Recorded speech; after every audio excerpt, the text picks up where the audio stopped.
हमारे साथ बहुत ही सीनियर कानूनदान मौजूद हैं। हामिद खान साहब मौजूद हैं, रशीद रिजवी साहब मौजूद हैं। आप दोनों का बहुत शुक्रिया।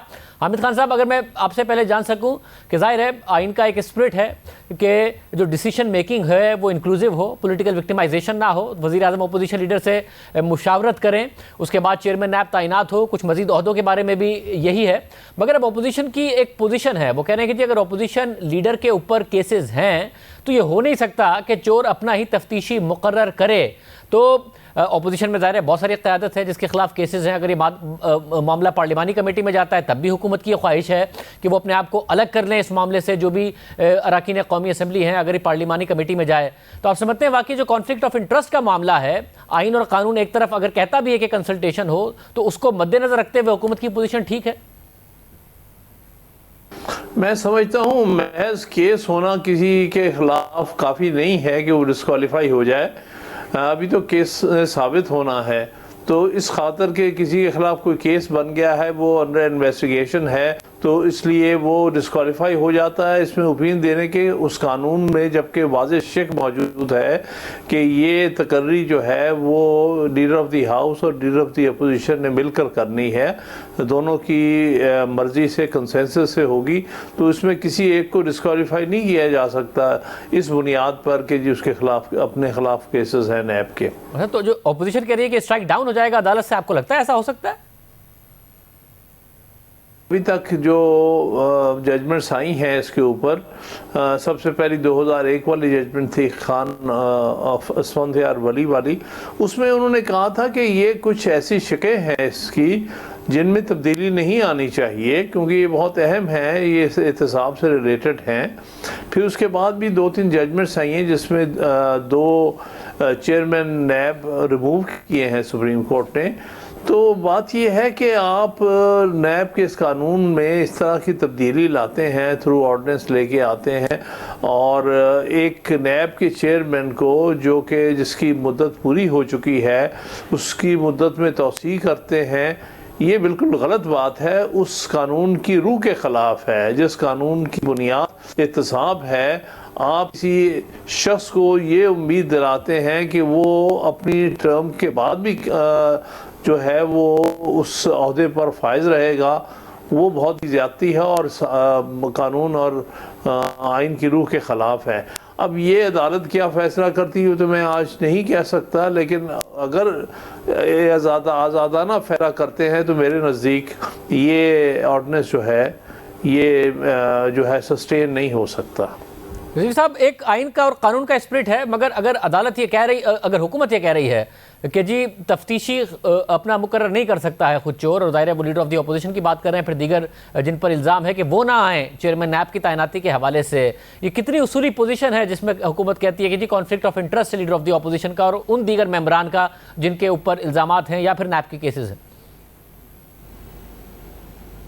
देखिए, अगर ऐसा कोई प्रिंसिपल है जूरिस्प्रूडेंस में तो पीटीआई के जो लोग ट्रायल फेस कर रहे हैं नैब में या एंटी करप्शन में, उनके लिए हुकूमत क्या कर रही है? क्या हुकूमत ने कोई अपोजिशन से जजेस अपॉइंट करवाए हैं? उसमें उन अदालतों में भी जो पीटीआई के लोग हैं उनके ख़िलाफ़ केसेस चल रहे हैं, उनमें भी तो सरकार के अपॉइंट किए हुए पीटीआई के जुडिशल ऑफिसर अपॉइंट किए हुए हैं, FIA वाले भी वही है, नैब वाले भी वही है। उनके लिए कोई ऐसा अलग इदारा हो जिसको सिर्फ अपोजिशन कंडक्ट करेगी? ये ख़ुद अपने आप को कॉन्ट्राडिक्ट कह रहे हैं ये बात कह के कि जी वो चूँकि केसेस हैं उसमें बन नहीं सकता।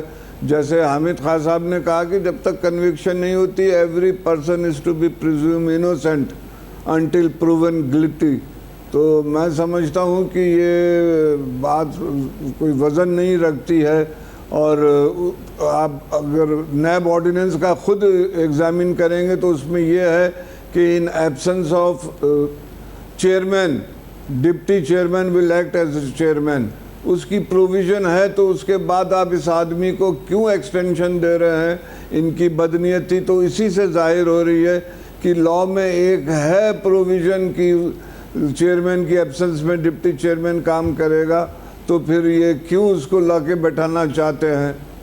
मतलब अगर जो आज ऑर्डिनेंस आया है, रिजवी साहब आपको लगता है, क्योंकि उसमें ज़ाहिर है काफ़ी सारी तब्दीलियाँ भी की हैं, जो एतराज़ात नैब पर होते हैं उनको भी एड्रेस करने की हुकूमत ने कोशिश की है, मगर जहाँ तक कंसल्टेशन वाली बात है उसको रखा है, मगर हुकूमत कह रही है कि हम नहीं करेंगे, क्योंकि हम नहीं कर सकते। वज़ीर आज़म कम अज़ कम नहीं करेंगे, वज़ीर क़ानून कह रहे हैं कि सदर करेंगे, वज़ीर इत्तलात कह रहे हैं कि होनी नहीं चाहिए, मगर फिर ये पार्लियामेंट में भी कह रहे हैं कि एक्ट ऑफ पार्लियामेंट के लिए पार्लियामेंट में भी जाएगा, वहाँ पर अपोजिशन अपनी राय दे दे। आपको लगता है जो अपोजिशन कह रही है कि अदालत से स्ट्राइक डाउन हो जाएगा, ऐसी कोई बात हो सकती है? देखें, जो खान असफंदियार केस का जो स्पिरिट है और जो हम कहते हैं पूरे बहुत सी जजमेंट्स आई है, और चेयरमैन के इशू पे भी 2011 में सुप्रीम कोर्ट ने, 2013 में सुप्रीम कोर्ट ने कहा है, तो उस लिहाज से एक इंडिपेंडेंट अगर आप इदारा चाहते हैं तो उसका सरबराह भी इंडिपेंडेंट होना चाहिए, न्यूट्रल होना चाहिए। उसमें अगर इसके कंटिन्यूएशन को अलाउ करेगी सुप्रीम कोर्ट, तो मैं समझता हूं कि वो पब्लिक की नज़र में और पब्लिक एट लार्ज की नज़र में वो नहीं उसको एक्सेप्ट करेंगे कि ये तो जो है आप वही पुराने साहब को अपने लॉ के ख़िलाफ़, जो लॉ कहता है ओरिजिनल, जो मास्टर स्टैट्यूट है वो कहता है, उसके ख़िलाफ़ मुनफी करेंगे। उसूलन तो मैं समझता हूँ स्ट्राइक डाउन हो जाना चाहिए। हामिद खान साहब, आप क्या कहिएगा? जावेद इकबाल साहब उस वक्त तक कंटिन्यू करें जब तक कि कंसल्टेशन का प्रोसेस मुकम्मल नहीं होता। अपोजिशन के लिए इसमें बहुत लंबा टाइम लग सकता है, इसलिए इनको बहुत लंबी तौसीब भी मिल सकती है। क्या ये जो कानून है उसके मुताबिक है?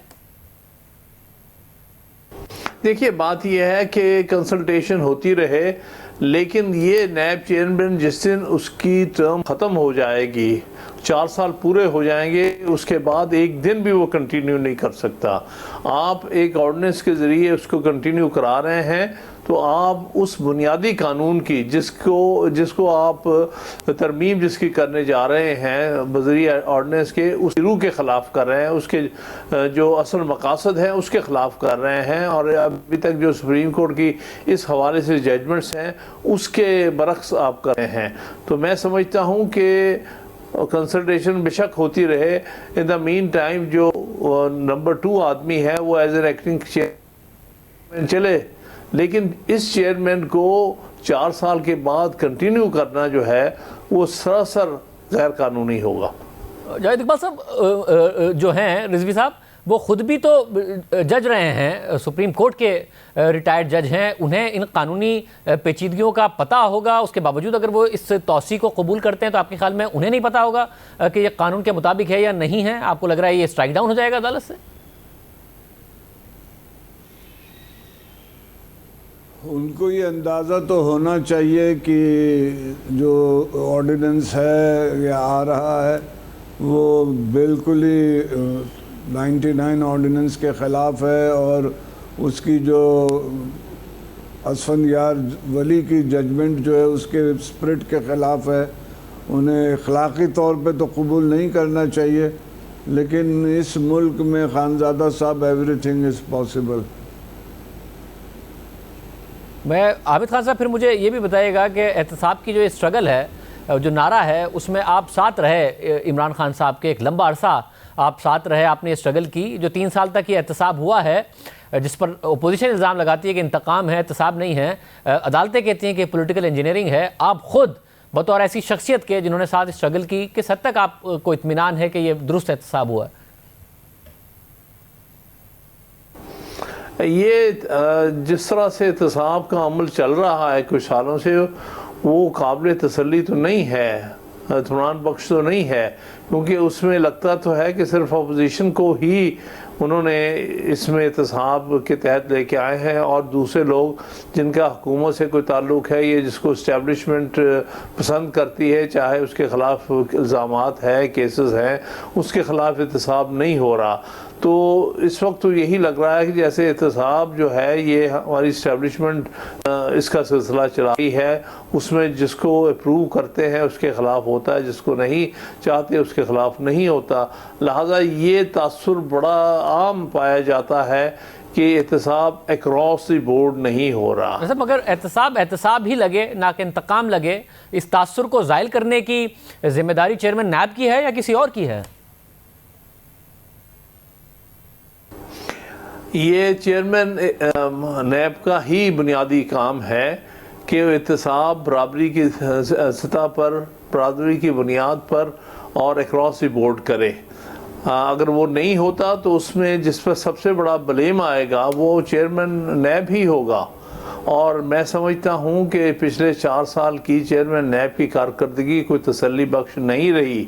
इससे पहले भी वो जिस किसी भी फंक्शन में उनको दी गई है जिम्मेदारी, वो जिम्मेदारी उन्होंने कोई इतनी अच्छी तरह निभाई नहीं। इससे कबल उन्होंने जो 2011 का जो वहाँ पर उसामा बिन लादेन वाला जो था अटैक, उसके ऊपर जो एक कमीशन बना था, उसका भी चेयरमैन इन्हीं मौसूफ को लगाया गया था। उसकी रिपोर्ट आज तक मंजर आम पर नहीं आ सकी कि क्या इन्होंने रिपोर्ट दी थी। इसका मतलब ये है कि ये हमेशा से के इशारों पर चलते हैं, इसलिए इनकी कारकर्दगी हरगिज़ एहतसाब के हवाले से किसी सूरत भी तसल्ली बख्श नहीं है। रज़ी साहब, आप बताइएगा, ज़ाहिर हुकूमत तौसी देना चाहती है जावेद इकबाल साहब को ये कहकर कि उनकी कारकर्दगी बहुत ज़्यादा अच्छी है। नैब खुद कहता है कि जी हमारी कारकर्दगी उनके दौर में बहुत ज़्यादा अच्छी है। आप कैसे देखते हैं, वाकई एक ऐसी कारकर्दगी है जिसको सराहा जाए, जिसके लिए हुकूमत तौसी का सोचे या उन्हें दोबारा अपॉइंट करने का सोचे? देखिए, ये अगर क्राइटेरिया आप बनाते हैं कि बहुत अच्छी कारकर्दगी रही है तो उसको एक्सटेंशन मिलना चाहिए, तो फिर ये एक इदारे तक महदूद क्यों है? फिर ये ब्यूरोक्रेसी में भी लाएं, सिविल सर्वेंट्स में भी लाएं कि जो अच्छे काम कर रहे हैं उनको एक्सटेंशन दें। फिर जुडिशरी में भी जजेस, चीफ जस्टिस साहब बहुत अच्छा काम कर रहे हैं, उनको एक्सटेंशन दें। ये कोई जवाज़ नहीं है कि कोई काम अच्छा कर रहा है तो उसको एक्सटेंशन देते रहें, आप देते रहें और दूसरे को मौके से महरूम करें।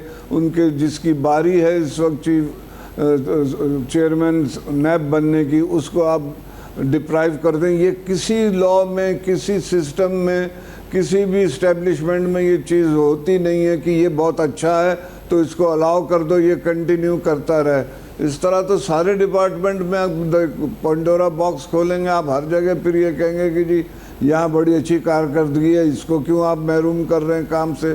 तो मैं समझता हूँ इसी जवाज़ बिल्कुल ऐसा नहीं है जिसे कबूल किया जाए। पहली बात तो ये कि ये बहुत डिस्प्यूटेड है कि उनकी कारकर्दगी बहुत अच्छी है, ये लोग नहीं मान रहे हैं। और अगर मान भी लिया जाए for the sake of argument, ये कोई ग्राउंड नहीं है कि जिस पर आप एक्सटेंशन दें इन्हें।